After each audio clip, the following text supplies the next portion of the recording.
Thank you very much. It's a real pleasure, and I'm very excited about it. The second book that I'm being launching today is basically my deep observation and response to black swan events like COVID, where our basic existence was in some way threatened. So, how someone can combat this head on and not only work out good outcomes for ourselves, but outcomes to inspire others.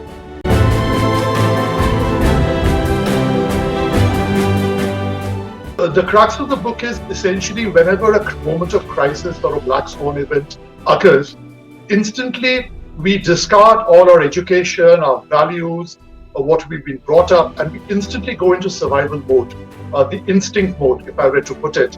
So if we are somehow able to combat this instinct, this moment of instinct or survival, that is the time when we could effectively multitask, something that we're all doing, and I think we would continue to do in the near future, and also inspire others. So that is the crux of the book, and I've given a lot of personal observations in how to do it in a better way, in a more effective way, and how to ensure better outcomes for us, our loved ones, and the general population.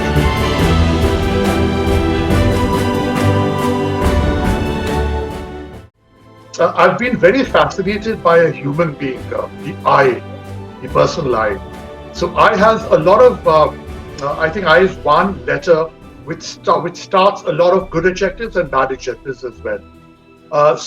With the I, the devil's eye means your instinct, the survival I, which makes you get into a very protected mode. It discards the social aspect, the humane aspect of it.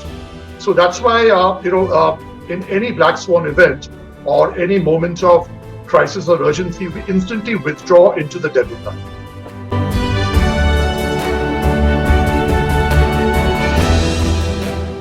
So the moment a crisis occurs, the first and foremost thing that you do is you have to manage your devil's eye. That is the instinct, invoke introspection, intelligence, the other positive eyes.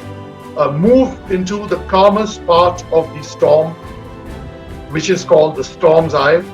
From there, you could actually inspire others with your intelligence, with your kindness and all. And with that, you could create positive outcomes and fantastic opportunities for you, for the loved ones around you, for your employees, everywhere.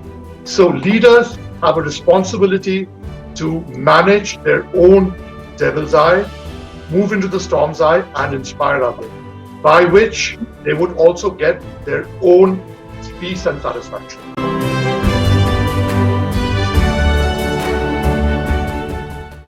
I think I was a very shy, reticent person. I was not very expressive. I was happy-go-lucky. Life gave me a lot of learnings in forms of missed opportunities or a lot of ups and downs. Somehow I had a lot of pent-up feelings and a lot of pent-up energy within me. So first and foremost, writing, channelize that energy. The second thing is that I like to say that I'm very observant, and I think I've gained a lot of experiences, knowledge, and a lot of hacks from things around me. I think writing has helped me again channelize that in a positive manner, and to maybe provide some kind of guidance to others who are encountering a lot of challenging times. So I think writing has calmed me inwards, and also I feel a lot fulfilled after my writing journey, and I know that my writings have made a difference to some people, so I'm honored and blessed.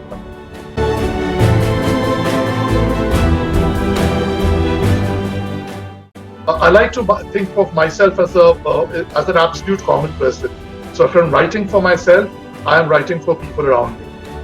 So in this book also, my endeavor is, I've tried to emulate and speak about the situations that are occurring with us globally, no matter which country, no matter which profession, which age you are in.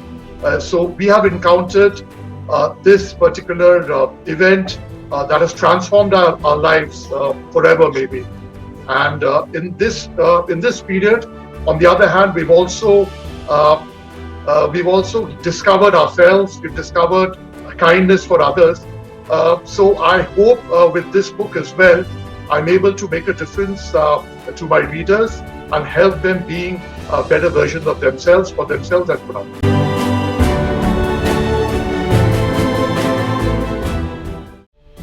Grab your copy right now, instantly.